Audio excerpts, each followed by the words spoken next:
What's up, everybody? Welcome to another exciting edition of Here's the Thing. I'm your host, Snoop. My guest today, man, I'm so excited to talk to this guy. We've been friends for a little bit, and it's been a long time since we've talked, so it's going to be exciting to catch up. He hosts a podcast called All Access Live with Kevin Rankin. He's a drummer from a little band called A Flock of Seagulls. You may know him from many other bands as well. Please welcome Kevin Rankin, or as I like to call him, Kevy Metal. Right on, Jetlack. What's happening, man? Well, first of all, let's not call me that anymore because I go by Snoop Von Poop. Okay, right on, Snoop. But dude, so I was like looking stuff up, about you to get prepared for this, and man, you are overshadowed by some actor with this. Yeah, no, man. He's like trying to steal my thunder. Damn him. Yeah, that dude's killing it too. Is he on Breaking Bad and some other shows? Yep, yep. But I found you, and so congratulations on being in the Oregon Music Hall of Fame. That's pretty wild. Thank you. Um,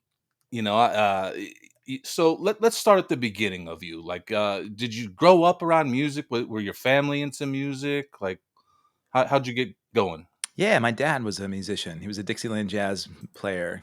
Played sax and clarinet. Oh wow, my grandpa would have loved him. I bet. Yeah, yeah, Yeah, yeah. Yeah, that was like the real origin of music for me. And I had an uncle that was a pro jazz drummer in Chicago, and so got to see some real fantastic players early on, and it certainly paved the way. so you're from the Northwest, up north, right? Montana, actually. Montana. Okay, Mhm. I've always wanted to go, never been. Beautiful place to be from. Yeah. Yeah. So are you still? You were living in Oregon last I knew. Yep, that's where I'm at today. Yeah, Okay. I've got a house here, and, I'm gone on the road a lot, and then, Sure.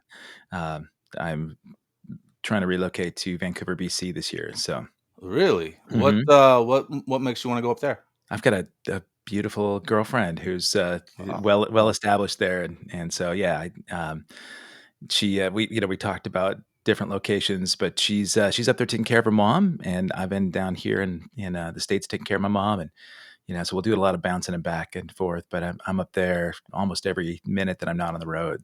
So Oh. I'm Well, here taking care of business. I had moved back to Vegas. We met in Tucson, Yep. which I want to talk about here in a second. But I had moved back to Las Vegas, and then I moved back. I'm in the Phoenix area now, just to be closer to my mom and grandmother. They're all getting older, so Yeah, you get it. you gotta be near them. Yeah. But let's talk about Tucson for a second, because you met me in my dark days, I if you will. But I get asked a lot, because people see pictures of me with various musicians, and I tell stories and stuff, and they always ask me, what was one of the funnest experiences and craziest experiences, and I say, you know what, hanging out with a flock of seagulls, which at that time you were in Animotion That's right. back Yep. then. And I remember the drummer at that time from Flock of Seagulls, Yeah. Michael. I don't remember his last name. Michael Brom. Yeah, he's there in Phoenix, right around the corner from you. Is he really? He is, Wow, yeah. man. He was. I remember him being such a cool guy that day Mhm. too. For Um, sure. but and the reason why it sticks out so well in my memory is because not only did I meet you at that show, but we went to, I don't know whose hotel room it was, but we had like a little hotel room party after the show, and that's kind of like what you expect your rock and roll experience to be like. That party in the hotel room. Not Yeah. that it was crazy out of control. It was just a hotel room full of people. Yeah, I think there was some other stuff going on, but yeah, you're But right. I mean, it's like all the other times I hang out with all the crazy '80s bands. It's just like we're hanging out in the green room sipping coffee and shit. Right. You know what I Yep. mean? That's It's not a party really. that's where my party days are these days. So yeah, yeah. Hey, see that? Did I see you moved to Thailand at one point, Mm. or you were going to move to Thailand? My son moved to Thailand about a year and a half ago, Oh and wow. yeah, I had been there before and I loved it, and I was checking out potentially relocating there until I met my gal.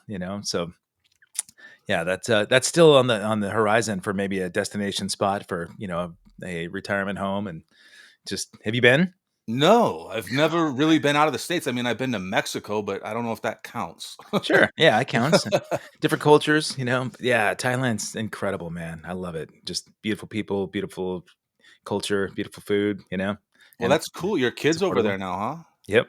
Yeah, and is was he rapping or something, I wanna Mhm. say? Yeah. Really? Is Yeah, he still doing it? he is, yep. Yeah, he came out with another record this last year, and Capital K is his moniker. He's got a new one ready to go, and yeah, he was a drummer originally, right? A wicked drummer. Rush was his favorite band, and he was really into drumming, and then, every time he'd gig, everybody would say, "Well, of course you're a drummer. Your dad's a drummer," and Right. nobody wants to be like their dad, right? So, he was really into hip hop, and yeah, he got into that game. Well, So, speaking of, influences, who are some of yours?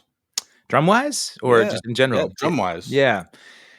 I've always said, sort of the age old influence. I mean, John Bonham, Zeppelin was, probably the biggest musically for the kind of style that I play.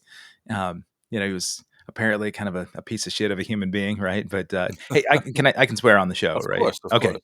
Um, I wanna but talk about freedom of speech at some point all too. right, I cool. wanna talk Yeah, for sure. Yeah, man, John Bonham, drumming wise, was a huge one. Stuart Copeland from the Police was another Copeland's huge. bad. Yeah. Later on, as I really started to pursue things music business wise, Dave Aberzees from Pearl Jam became a dear friend, and the way he played and the way he carried himself as a. He was, Pearl Jam, right? Yep, yep, Yeah, okay. yeah, yeah, man. Big influence on me for sure. That's cool. Do you know who, Chaz Stumbo is? He played for Earshot, Yep. and then he played with Lynch Mob. He's a good buddy of mine I grew up in Vegas with, and, he is a big John Bonham fan, and so I had him on, and we were talking about it, and, I don't know exactly when or what happened, but I fell out of love with Led Zeppelin at some point. Yeah, I get it. And same thing with Kiss. Yeah. Phenomenal bands, amazing careers. What they've done is just incredible, but somewhere along the line, I just fell out of love with them. I don't know. Well, I don't know what it if is. you grew up, as a kid loving those bands like Kiss, there was the allure of the sort of superhero characters, and as you get older, you realize that maybe superheroes are science fiction. They're not real. That's part of it. But I loved Kiss too. That was my favorite band growing up. Kiss and Scorpions were everything to me, right? And I worked with the guys. I did some stuff with Kiss and got to know them all. And Peter Criss is the only drummer, the only person really in Kiss history for originals that I haven't met. And um, when you meet your heroes, it's a little bit different game, right? So Yes, I know, I know. yeah, And so growing up in Las Vegas, I used to see them all.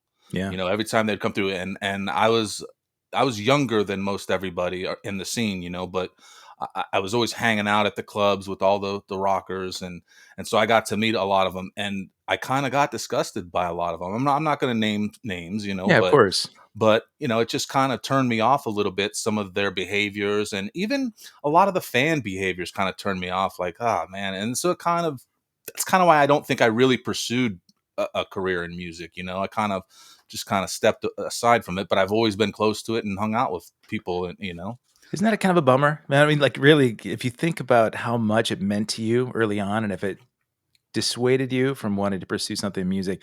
Because for me, it was the opposite. I met heroes that really inspired me, and it made me want to go after it. So you think about the impact that something might have on a young person. Yeah, I think it's important, right, to promote some sort of positive influence. Even if you had a tough day, right? Well, that's what I was gonna say is I wonder if maybe just the timing was bad. Yeah, You know what I mean? Because a lot of these guys that I would meet, they were I don't know what's the word to use. They were like not at the top of their careers. yeah, yeah. You know what I mean? A little jaded, rough They around the edges. From arenas to clubs, Yeah, you know. yeah. So I wish, when I was younger I would have got more into recording. Like I think I saw something that you got a bachelor's for producing music, studio production or something, right? It was the studio teaching actually, but yeah, I loved that part of it. But for me, music performance was a lot more fun than being in the studio. I mean, Sure. of course, I've got gear and all that, but I enjoy being in the studio for the end result. The process is not as much as for me, but I love having something tangible at the end that, oh man, this is going to live on in history. Even if nobody listens to it, it's nice to be able to look back and say, okay, this was a nice stamp in time. But But yeah, man, if you had done that, would you wanna be engineering and producing bands or I recording think them? so. I think so Right. for sure. Like I said, I enjoy being around the music. It's just like it touches feelings that words cannot. It's just like Yeah. it does something inside of you. It's weird. So I have this friend, and she says that she doesn't listen to any music at all, and like she's like the complete opposite of us. And I'm just like that is beyond comprehensible for me. Like Yeah. I don't know how you could live without music. I mean, it's just like, Yeah, you know, you w was she do you know her well enough to know if she was always like that or if something changed in her life? she said that she's been like that ever since she was a child. Wow. And Yeah. she's in touch with energies and stuff. Like she shaves her head completely because um like she can feel the vibrations when she has hair and stuff. It's Mm. out there stuff. Sure. But it's interesting Yeah. nonetheless. Yeah, it's hard to imagine for sure, music. Yeah, I like that's like saying, you can't breathe air anymore. Yeah, right. So when did you like first get your big break? I know you played with Animotion for a long time. And I apologize for not knowing prior to that, but tell me how you broke into music. Well, I was in bands in Montana, right, doing the college circuit. I put myself through college, even playing through high school, and, uh, played in bands that opened up for a lot of bands that might have been at the sunset part of their career. You talked about some artists like that, right? That they'd gone from arenas to clubs. Sure. I was doing, I would be in like cover bands where we'd open for festival bands and state fair kind of bands, and had the allure of wanting to go to LA. All my friends wanted to go to Los Angeles the day we graduated high school, and I stuck around and went to the University of Montana. And my bachelor's, it was a minor in studio, my bachelor's in sociology, and I was a youth counselor for about 4.5 years out there in Montana. And I loved working with kids, but music was always my passion, and so I wanted to try and find a way that I could maybe do both. I helped a friend move out to Portland, fell in love with the city, and I realized there's probably a lot more opportunities to play music for a career out in Portland than there would be in Montana. And so I dragged my band out from Montana, but it took them a while to get there. By the time they got there, I'd already found another band in Portland that just rocked my Oh, world. yeah. And it's kind of a bummer, right? Because you have your band of friends that you grew up with, and I had to make the decision to walk away from that. The band that I joined, it wasn't because they were more successful. It was just they were polished and ready to, do a lot. And commitment to that band was really important. So the band was called On a Llama, goofy band name. But for 4 years, man, we hit it hard all through the Northwest. And eventually we were right in the process of signing a record deal with RCA. And it was one of the same deals you hear about with a million other bands. Um, Lead singer was trying to get the band for herself. And, basically, she had a manager of her own that was trying to Hmm. usurp the deal from underneath. And I walked away from it disheartened. I felt like this is so disappointing, right? That it was my whole breath every day was committed to making sure that band was going to succeed. And at that point, I was really, just disappointed in the music business in general. Felt like it was real seedy, Is and this so is this in the 90s? yep, Okay. yeah. So yeah, I left in '98, and I was married at the time, and was determined that if I hadn't made it by 28, I was going to have kids with my wife. Um, and so we set at it, had kids, had a son as soon as my second child was born. Man, I think it was not even a month after he was born. Animotion was going to reunite for one gig. And the singer had seen that band that I had, done the record deal with.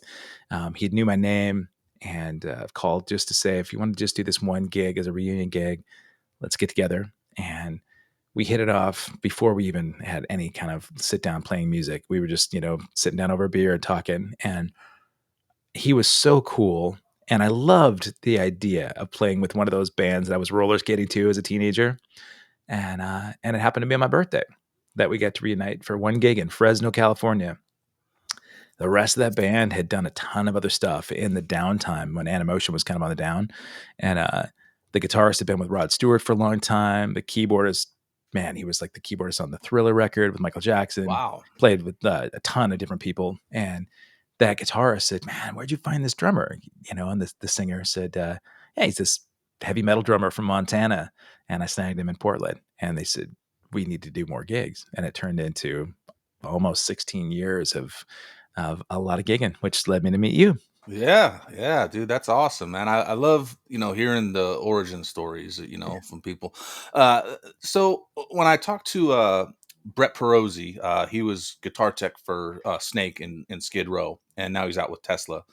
Um, we were talking a couple weeks ago, and he's really discouraged making music right now because of AI. Yeah. Like, what do you think? Like, is AI just going to take over the whole music business? Is there any reason to make new music? Sure. Yeah. I mean, I don't think it's going to take over, but it's certainly having an impact. Um, the artificial nature, of songwriting is a little bit more elaborate than drum machines replacing my drum parts, early on in the days. And so I've battled that, sort of opinion for a long time. I use AI in a lot of stuff, so aside from music, right, I've got a web and multimedia business. And I know that my clients are using that stuff outside of me. They're trying to figure out how they can market themselves or even build, and design applications. So I wanted to understand the technology rather than just poo poo it and just say it's going to ruin our futures. It's certainly going to take a lot of jobs. It's going to take a lot of musicians' opportunities. I think that if you don't embrace it and try and figure it out, then you're going to be left in the dust. You know? Yeah, I mean, I feel sorry for a band trying to make it these days because Yeah. you would think it would be a lot easier with all the technology that we have, things like YouTube and just being able to get yourself out there and seen. Like Yeah. you would think it would be a lot easier, or at least you'd have some more exposure. It seems like nowadays they don't even want an original band; they want a cover band to play, Right. and then they want you to play for free at that. They don't want to pay you, which is really nothing new. I mean, that's been going on forever. Yeah. People want to hear what they know. Yeah, so it's just kind of discouraging to hear him talk like that. But I'm of the same opinion that you can't you can't replace organic. Right. There's a certain organic feeling when you get 4 or 5 guys in a room together to make something. Totally. Yeah. I mean, even though today it's so easy, you could be in Oregon, I can be in Arizona, John can be over here in New York, and we can all record together. Like that's amazing. Yeah. Right. But Yeah. there's you still can't replace that organic feeling. But I mean, AI does such a good job. I mean, even like my intro song, is all AI. And Mhm. one of my co-hosts on the other podcast that I'm on, he's a musician as well. He writes a lot of classical music, composer and whatnot.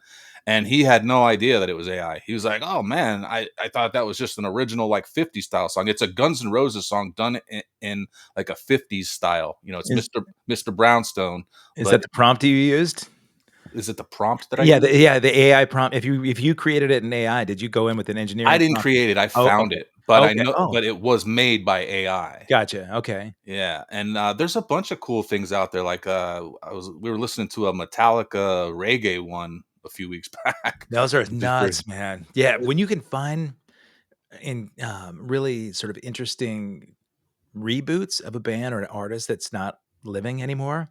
That I think John Lennon was the first one I heard years ago that somebody had written a song in the style and inflection of John Lennon.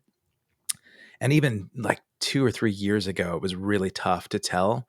I mean, you could hear some of the artificial, pitch bending and that kind of thing, but it really did sound, even with like breath, that John Lennon, it was an unreleased John Lennon song, and it's only going to get better. But yeah, it's fascinating. It's cool that you're using it, and your buddy is probably right to agree that the like I have a ton of friends that are voiceover actors, right? They moved to LA because they wanted to be in the middle of it. And their calls went from, 4 or 5 a day to get at least audition calls to do things like the voice of Spider-Man or um, video game ads or commercials or something like that. AI is replacing almost every one of those guys' jobs right now, and if that's how they've paid all of their bills for the last 30 years, that's a tough thing to come to grips Yep. with, right? Yep. Did you ever see or I can't remember if there was video, it might have only been audio, but it was AI created a podcast of Joe Rogan talking to Steve Jobs. No, I didn't. Dude, it's insane. Wow, And then they I think it was about a 20 or 30-minute conversation, and I mean, you couldn't tell that it wasn't AI. that's I nuts. mean, it is nuts. Yeah. But, speaking of podcasting, how did you get into podcasting? Which I wanna tell you, dude, All Access Live is a great fucking name, dude. Oh, thanks, man. Well, I mean, the concept behind it, right, is that we're hanging backstage at a show because that was the nature of my initial broadcasting during COVID. I was doing a ton of Facebook Live chats with my bandmates and other guys that we were touring with. So, A Flock of Seagulls tours, a lot with like bands like, Wang Chung and Cutting Crew, Animotion. And when we were sitting at home waiting for gigs to pop back up in COVID, I was listening to a ton of podcasts, and there were some that I loved, and so I was just obsessed with just consuming that media. And I had been playing with Jennifer Batten, Michael Jackson's old guitarist, and she was with Jeff Beck for a long time. And Oh, wow. she was watching the Facebook Live videos where while my buddies and I were chatting, Facebook Live, you can see people's comments, and so I was engaging with the comments and interacting with them, and she said, "Man, you're really good at multitasking that way, and the concepts behind what you're talking about are more interesting than just maybe somebody talking about sweeping up an empty venue."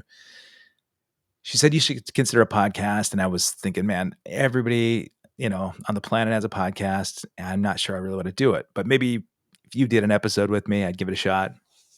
And I got hooked. At that first in 4 months, I had 100 episodes already, Whoa. Yeah, it was crazy, and I'm sweating putting out 1 a week, and it's you're doing hard. 100. Yeah, I mean, and the tricky thing, right, is that, they'd be a lot more professional, a lot more polished if they were edited, and I took out all of the ums and the uhs and breaks and breath, but it's organic and natural, and it's as if we're hanging backstage at a show, and the hope was that at the end of the pandemic, I was just gonna bring a camera and a microphone on the road, and we're just gonna do it in the green room, and I've done a bunch of them that way, but a lot of the guys that I talk to are on the other the other side of the planet, and so, it's led itself to interacting and it's sort of, encountering a bunch of dudes that maybe were my heroes or I was a big fan of, but for some reason we would never be in the same room together. So Jason Bittner, drummer from Shadows Fall and I just Anthrax. watched a little bit of, Yeah, that. yeah. So Yeah. he's going to be on part 2 with me on Monday, and he had been at my show in New Haven, Connecticut about a month ago, but I didn't know he was going to see another band.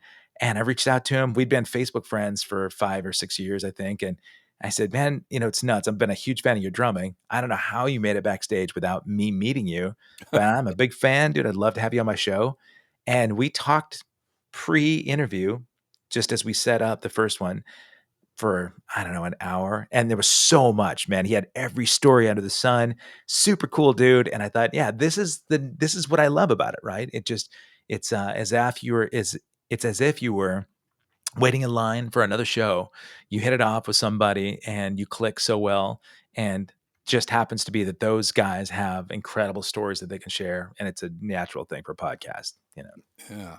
Well, that's why when I connected with you a couple weeks back to get this scheduled, I wanted to talk to you, but I didn't, you know what I mean? I was like, "Fuck, I wanna save it for the podcast, that Yeah, way, we can talk," yeah, and it just feels more organic, you right. know? Yep, Um, but and like you had said about connecting with other people, what's cool, like I connected with Paul Sortino was on a few weeks ago, and like ran in the same circles and have so many mutual friends, but I had never met the guy over the years, but this was a good reason to meet him. hell yeah. And Yeah, I've had him on the show, man. He's a character, isn't he? yeah, he sure is. Yeah, He's cool, and I love that old classic rock style. totally. Yeah, Like his voice was one of my favorites from that genre, man. yeah, it's cool. One of the hardest things is booking guests, I think, for the podcast. You know what I mean? It's like Sure. trying to plan it all out, is tough because it's like I've got a mile long list of people I want to talk to, you know? Yeah. Who's on the top Uh, of your list? Well, you know who Carrie Kelly Of is. course, yeah. Night Ranger, And yeah, good. yeah, he's, been a dear friend of mine for 30 years, and he is gonna come on. We've had some scheduling conflicts, and he's got a new project out, which is fucking amazing, Really? called Metal Warrior, and Okay, they have this whole thing like a comic book theme, and, like, they've put out some videos, like AI made videos, and the music's real heavy, and he Carrie's playing all the instruments from what I have heard. okay. But yeah, I can't wait to talk to him just because it'll be cool to talk to him, Yeah, yeah, no, I mean, and a format like this, you know what I mean? Because yeah. every time we hang out, it's like, hey, let's have a beer and some sushi, like, you know. Well, that's kinda what Um, this can be, right? I mean, you might just have the sushi off camera, but yeah, yeah. Another one would be Steven Adler, which I think he was on your show, right? Not yet. No, we've met Oh, I and thought I hung. well, because yeah, I saw a picture on your website and Yep. I thought he had come on, but Yeah, um, I had some good times with him in Vegas. yeah, I'll bet. It would be fun to talk to him. He doesn't do many interviews, I don't think these Right. days, but Brent Fitz, I'm definitely gonna hit up too. Love him. Yeah, he's a great dude, and I just would always want to promote his shit because he's such a good dude. Totally. Yeah. Um, but and then if we'll see where it goes from there. I don't If know you who my ultimate dream guest would be. I don't know. Yeah, that's a tough one, man. You mentioned how difficult it is to get one done and booking guests is tough. The technology's gotten better, right? You've got a great system here with your broadcast tool, and, for me, I started off doing Facebook Live and then Zoom, and, Hmm. Zoom, there was always a connection issue or some people couldn't figure out how to get the camera to work or the microphone, and, you'd be fumbling around with that stuff, and it sucks if you're live to try and Oh fix yeah. that stuff, because I had a handful of those early. It's less so anymore, most people are pretty familiar with this kinda thing, but that stuff drove me nuts, and then people no shows, right? Yeah, yeah. Do you still do lives or Oh, yeah, are you almost all always of them. Yeah, the almost one all of on them? Monday will be live. I mean, I think 95% of all my shows are live. I've done a few that it just didn't work out timing-wise, and so I'd have to do them, like, 8 o'clock in the morning, and that's tough, but Well, I don't know. There's a lot of advantages to doing them live, but yeah, I like the option of having to edit. I don't edit, yep, but like, sometimes I've had to take something out of an episode by request of the guest, same, yeah. and I don't mind doing that if there's something that we talked about that they would prefer out, no Yeah, problem. Um, and then I like when I do them as a live watch party, I can get in the comments and comment with people, yeah, and yeah. it's too hard to do it all live, It's it's tough. I mean, I do. I try to hit every comment unless they're just slamming and they're just going through it all, but yeah, if you had a producer, right? So you were talking to Joe Rogan earlier. That dude's got a couple of guys off camera, right? yeah. They're just handling moderation of all that stuff and tech issues and prep and all that. But yeah, if I had one person that could help out, that would be awesome. So Well, it's kind of cool when we do our lives on the phone booth podcast that I'm on. We do lives on Mondays and Saturdays, and there's four of us, so oh we yeah, can kind of all handle it a little bit, which is sure. kind of nice. And it's nice because you can get more interaction. Like we have a Discord channel, and people can leave voicemails, and they can leave text messages, and they could send us like a link to a video or something they want us to play, and then it's just a way to get them involved. Yeah. It's exciting.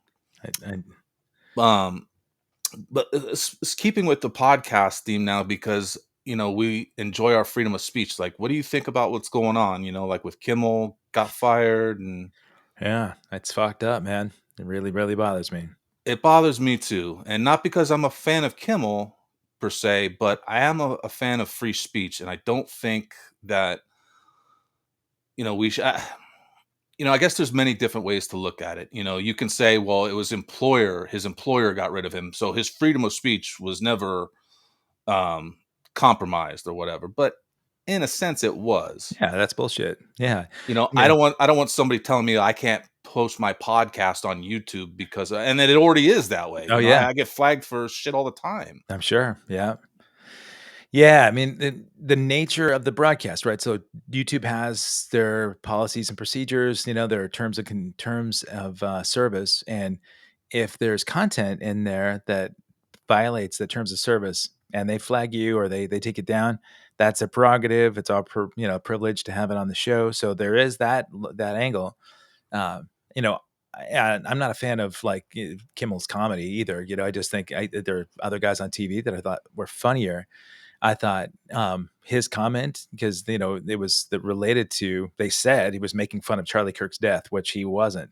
No. That like the comment was directed at President Trump, not really being. He talked about how upset and hurt he was about Charlie Kirk's death, and then within minutes, he's like celebrating at a baseball game, dancing around, and he's talking about the new ballroom being built, and it was Yeah.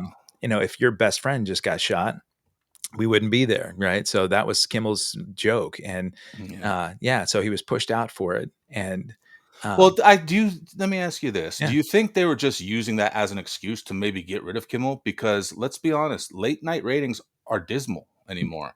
More people are watching clips from the shows on hmm YouTube and TikTok and other platforms, but nobody's really tuning in at 10:30 at night or whatever time it comes on, to watch their shows. So You where know, do they, those clips go? When the show's not on anymore, they don't have clips to be able to send reels out there. Well, that's what I was telling my roommate. I was like, Jimmy might be almost better off now. He can do his own thing, start his own podcast, and have complete freedom of speech. Put out the same clips and get the Mhm. same, probably even double the content. Yeah, you wonder, right? So if the big TV networks are controlled that way, right? Like Disney, had controlled Disney and said, "Nope, he's out." And when asked about it, the president says, "Well, it's because his ratings were down, not because of anything, related to freedom of speech." That's bullshit too, right? If the TV networks are controlled that way and they really are limited, then you look at all the other avenues, right? If there's news that's being controlled and you're only allowed to say certain parts of the news but not all real news, then it's completely biased and it violates all the other sort of directives of what you're supposed to get with news. And so, like, I'm out of the country a lot, right? So for me, when I'm outside like the United States and I hear how news is reported through the BBC or Al Jazeera or whatever other network, it's interesting to me to hear how biased American news is, and whatever station, if you're listening to MSNBC or CNN or Fox News or any of those things, it's all bullshit, man. It's Yeah. really, and that bothers me because there isn't freedom of speech there on any of those places. And if you're taking your daily opinions and you're basing your whole philosophy on what you heard in the news, then you're really selling yourself short, right? I think. I mean, I turned off the news probably about the time the pandemic was happening because nothing good was there, right? I mean, there's nothing positive, and I don't want that in my life, man. I can find out what I need to find out about changes in the world and still find a way to find positivity in my life. You know? I think I shut the news off probably 20 years ago. Yeah. After 9/11, I got real big into news, Yeah. wanted to know what's Sure. going on all the time. And then it just drains you because, they used to have that phrase, if it bleeds, it leads, Right. Yeah. and it's all about feelings and creating, these feelings inside of you. And it's just, I don't want that. Yeah. Well, we're the good feelings too, right? I mean, Right. I was talking about like taking, you mentioned you want to be close to your mom, and my dad passed away just about a year ago, but the 5 years between COVID and last year, man, he was obsessed with the news, right? He was watching the news all the time and he was always infuriated, right? He was so Yeah. upset and angry. And I'm like, man, dad, you're sick, and all you're doing is putting sick stuff in your head. It's not doing you any good, Yeah. It can't, and it can't be good for your body. turn off the freaking news, man. And let's just like, let's find something else. And, you know, I mean, we can get into it more, but the freedom of speech thing, it starts there and it goes deeper, and I think if as a nation, America is really being censored that way, uh, we lose a lot of the values that the country was founded on in the first place, right? So, Well, what really scared me about it was that it was apparently the guy from the FCC that stepped in and said, you need to do something about this. Now that to me is the scariest part, Sure. because Yeah. who the heck do you think you are to tell us what we can or cannot say on the air? Yeah. I get maybe, you shouldn't curse on the air, things like that. I mean, we Mhm. have freedom of speech, but it's not absolute, you Right. know. Yeah. But I don't you can't I don't think they should be able to step in and say, "Oh, well, you need to fire this person, otherwise this deal's not gonna go through for you guys." The net what is it called? Nexstar, I think is their Right. name or something Netstar, like that. yeah, yeah, But it's a scary precedent if someone like that can just step in. And then when you hear things like this guy's connected to that project 2025, and you yeah, you hear about the conspiracies with all that shit, and it's just like, well, shit, yeah, what's gonna yeah. happen here? What's happening next? I mean, like, every book is already being, sort of threatened to be taken out of the shelves in the schools, and yeah, it's sickening, man. Like, the free country that America had been founded on is really suffering right now.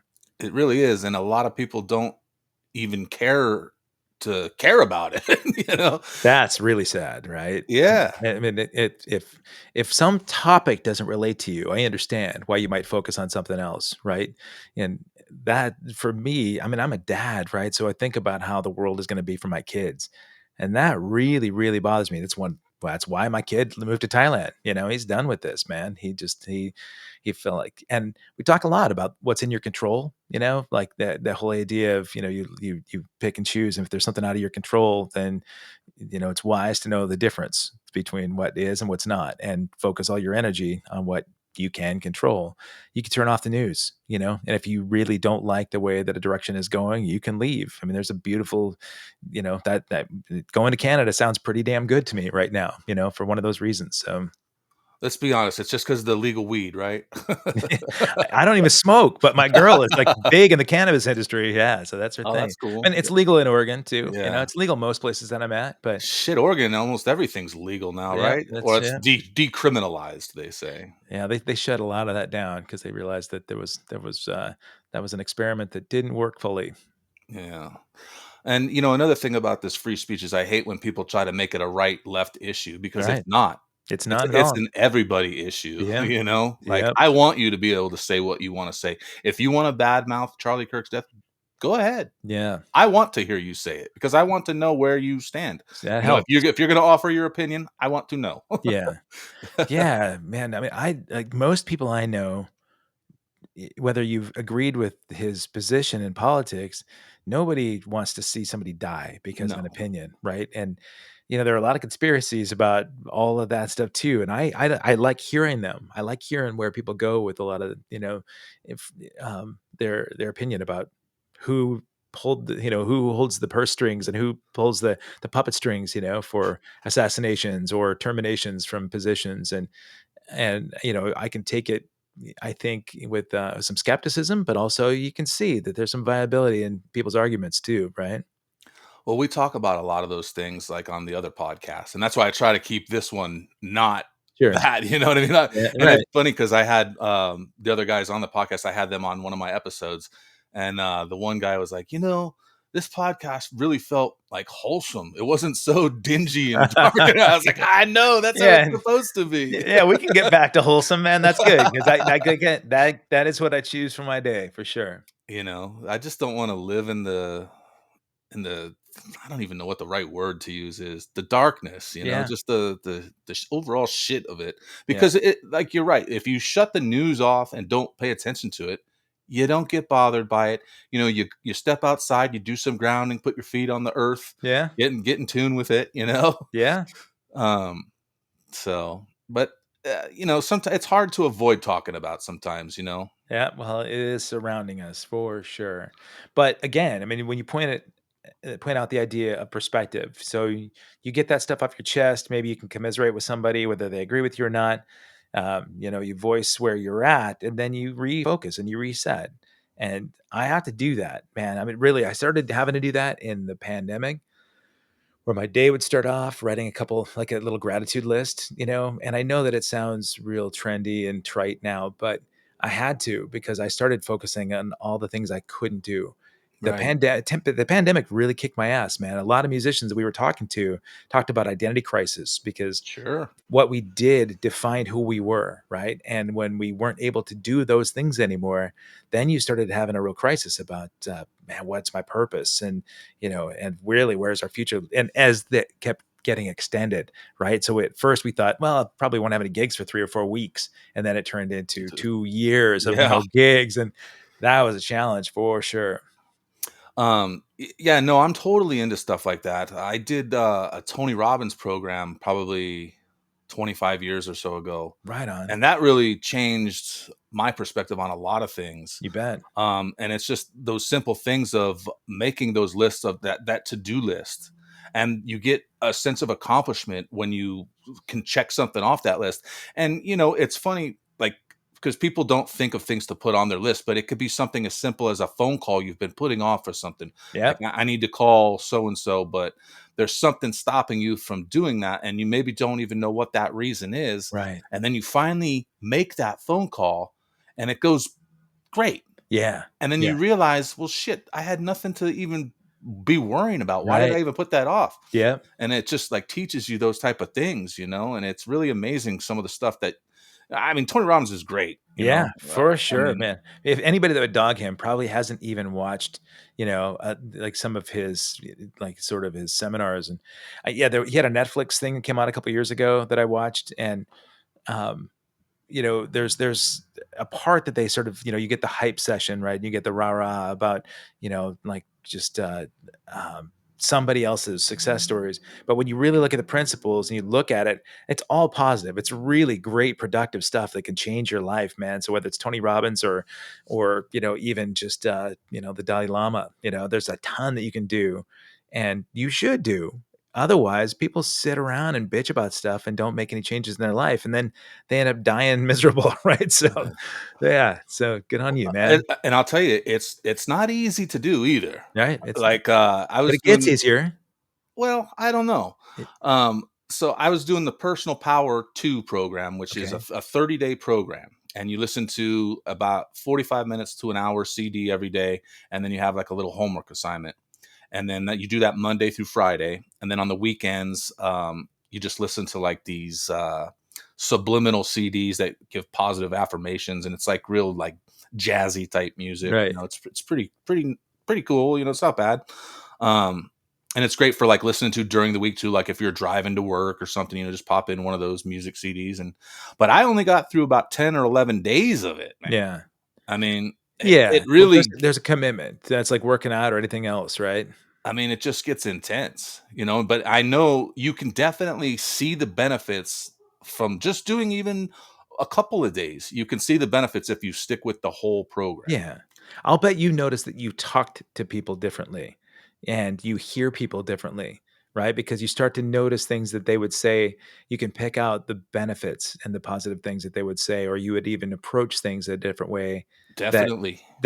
when I say it gets easier if you put into practice any of those principles, right? So maybe not listening to those things but making lists, gets easier and accomplishing those things. And I think there's a snowball effect that people around you start to notice and they start to implement those things too, right? So like there's a real benefit to it, man. And I applaud you for It promoting it. it definitely will change your thinking and your behavior because you recognize the things that, like one of the things he says is people make decisions based on pain or pleasure. Are you going to get pain out of this or are you going to get pleasure out of this? People will put something off because they're fear that they're going to get some sort of pain out of it. But if they change their way of thinking to, oh, I'm going to get this pleasure out of it, it gets easier to tackle that obstacle or whatever it may be. So it's I Yeah, I I find it all fascinating, me too. Yeah. um I'm inspired right now, because there's stuff that I've been putting off for sure. Yeah. Well, and one of the things he talks about is like, if you got like a door that you go in and out of every day and it squeaks, and you hear it squeak every time you open it, and you say to yourself, "Oh, I gotta put some WD on that. I gotta fix that squeak," and you just don't do it. Like you're busy, you're caught up. Yeah. I got to put these groceries away. I got to make this phone call real quick. I'll get to that later. But every time you keep going in and out of it, you're like, fuck, every time you hear it, and it gives you that tiny bit of stress. Yeah. But when you finally take that 3 seconds to put that WD on there, no more squeak, boom, you don't have that tiny bit of stress going into you every time you go through that door, Yeah. you know? Absolutely, man. Love it. But so what you said your son is over there in Thailand now and he's loving it. Like, does he worry about things like free speech and freedoms over Oh, there, yeah. or like what? I mean, Yeah. that might be Well, more of a question for him, but maybe he's talked to you a little bit we about it, talk maybe. about it a lot. Yeah, so he's actually right at this moment back here, doing some work and making some more money to get back over there because he's working on residency there. Has to do all of his work virtually as a nomad, right? When he's over there.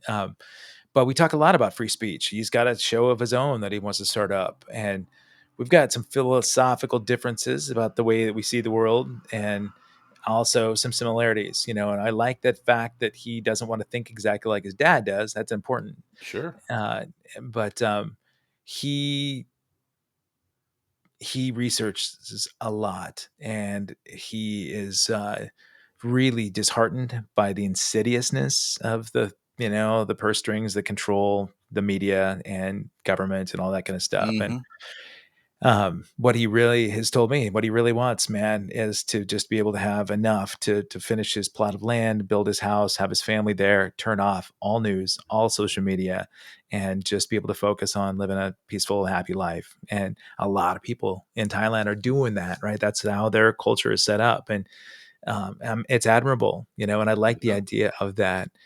He, yeah, I as difficult as it is to hear, his perspective sometimes, man, I do like the fact that he just doesn't wanna be a clone of his family, right? I applaud him for being able to just go over there and do it on his Yeah. own. I mean, Yeah, that's he's got incredible. balls, man. He's got Like balls. I mean, I went to the Virgin Islands by myself one time, and that was a real trip for me. Just not having anybody there with me. Yeah.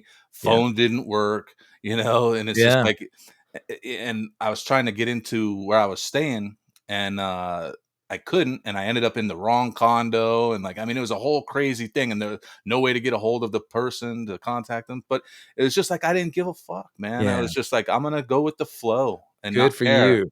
Man, don't you think people just in general would benefit so much by doing that? Just get out of your comfort zone, get across the border, right? Have to figure it out. Like my kid had never been outside of Canada before. He had never been off, the contiguous, sort of North American, territory.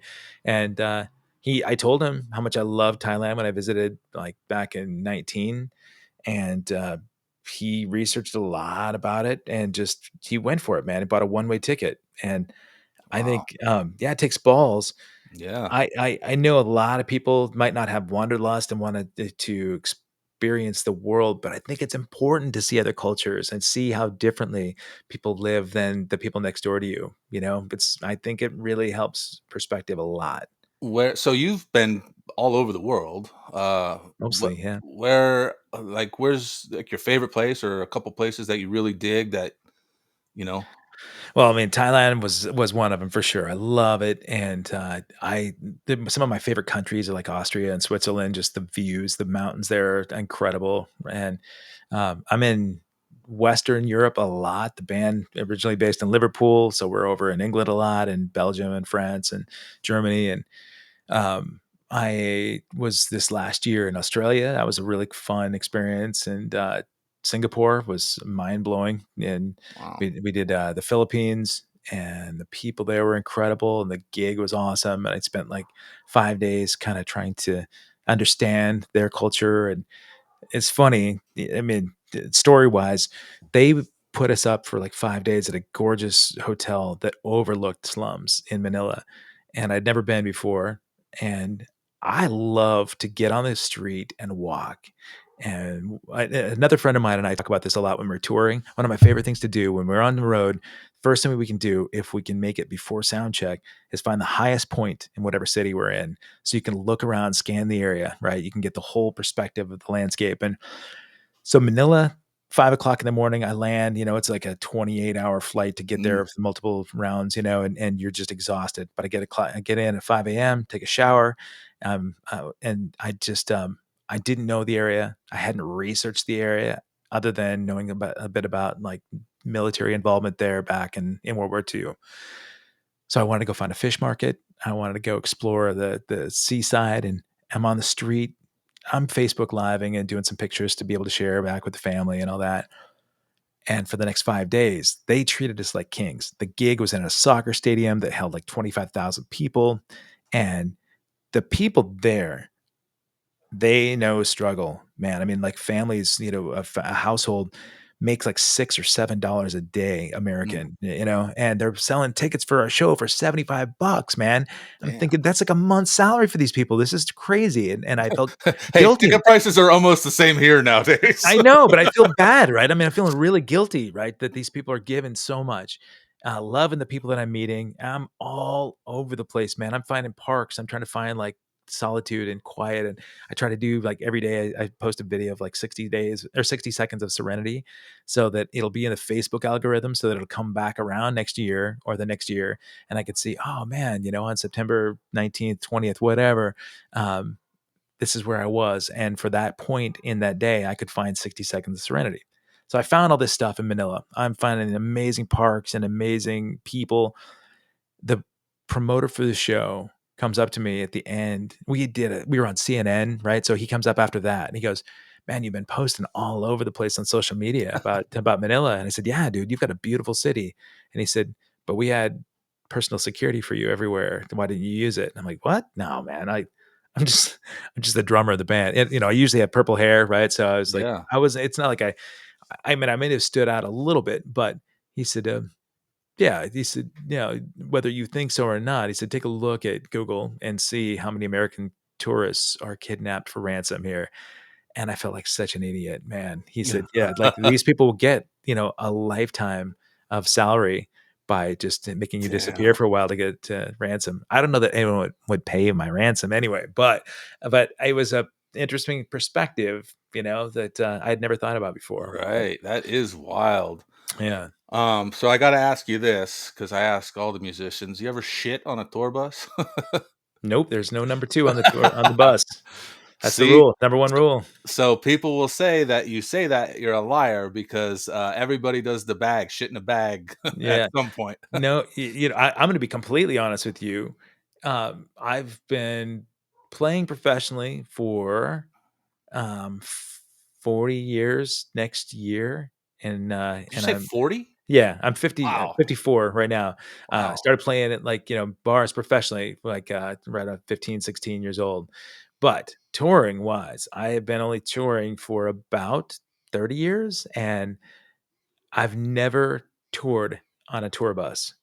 Like, All flying dates, huh? well, I mean, no, I mean, a lot of Sprinter vans, a lot Mm, of Econo lines and that kind of thing. With this last tour that we just did, the other bands were on tour buses, but the thing that people don't realize is that getting around cities downtown sucks on a tour bus. It's sure. impossible. Some of those narrow streets, it's impossible to find parking. Gas right now is ridiculously expensive, and even if our singer has a tour bus, which he does, he's like, "There's no way, man." He said, "Our Sprinter Yeah. is gonna cost less than half, and yeah, we could stay in hotel rooms and we'll make it work." So yeah, I haven't had to shit on a tour bus. Wow, that's nice. Yep.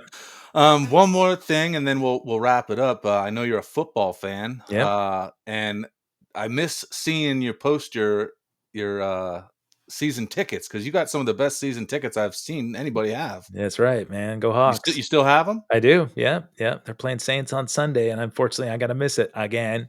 But yeah, I've had them 23 years, second row, right Yeah. off the grass, and yeah, I got them when the Seahawks sucked, and I have them again when the Seahawks are sucking right now. But yeah, I love them. That's awesome. Yeah, well, like I'm not on Facebook much anymore, so I don't really see what's going on Facebook. I don't know if you still post pictures, but I remember I used to see them all the time during football season. I'm like, damn, those are some killer Oh seats. yeah, dude. And But we've been do you think your Seahawks are going to do something this year?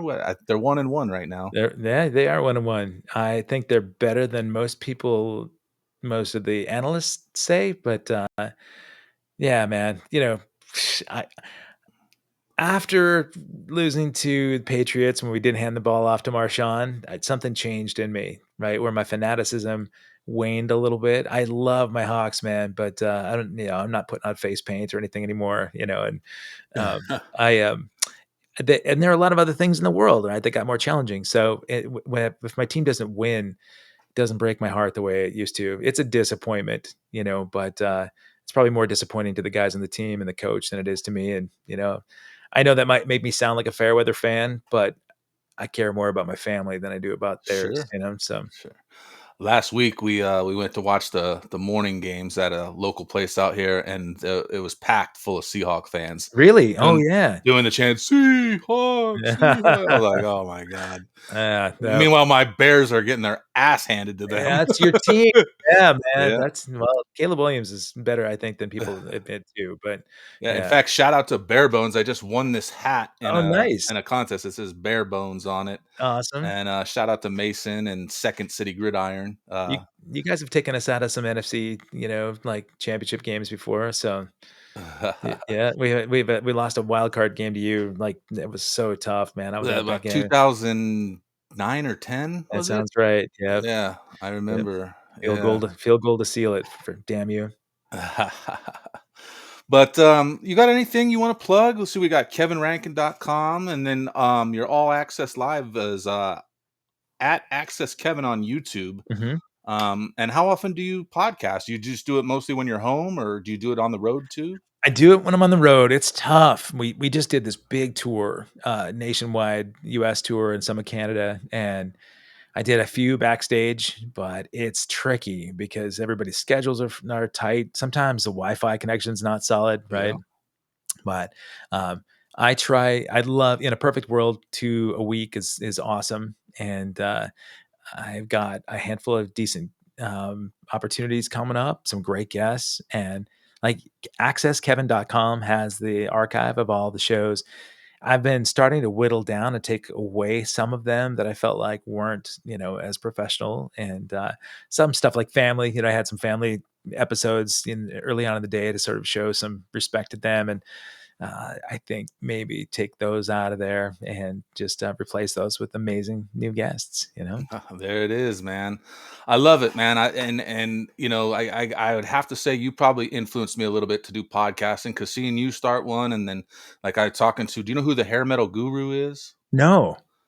He started a podcast about a year or two ago, and he's just grown exponentially, and it's just exciting to see him. It gives me some hope. Hell yes. Yeah. Well, I mean, that the genre is my, closest to my heart too, right? So I've got a handful of those guests, but I got to check them out because if Yeah, his I'll get you in touch with him, man. please You do. guys can do each other's podcasts. That'd be He's great. awesome.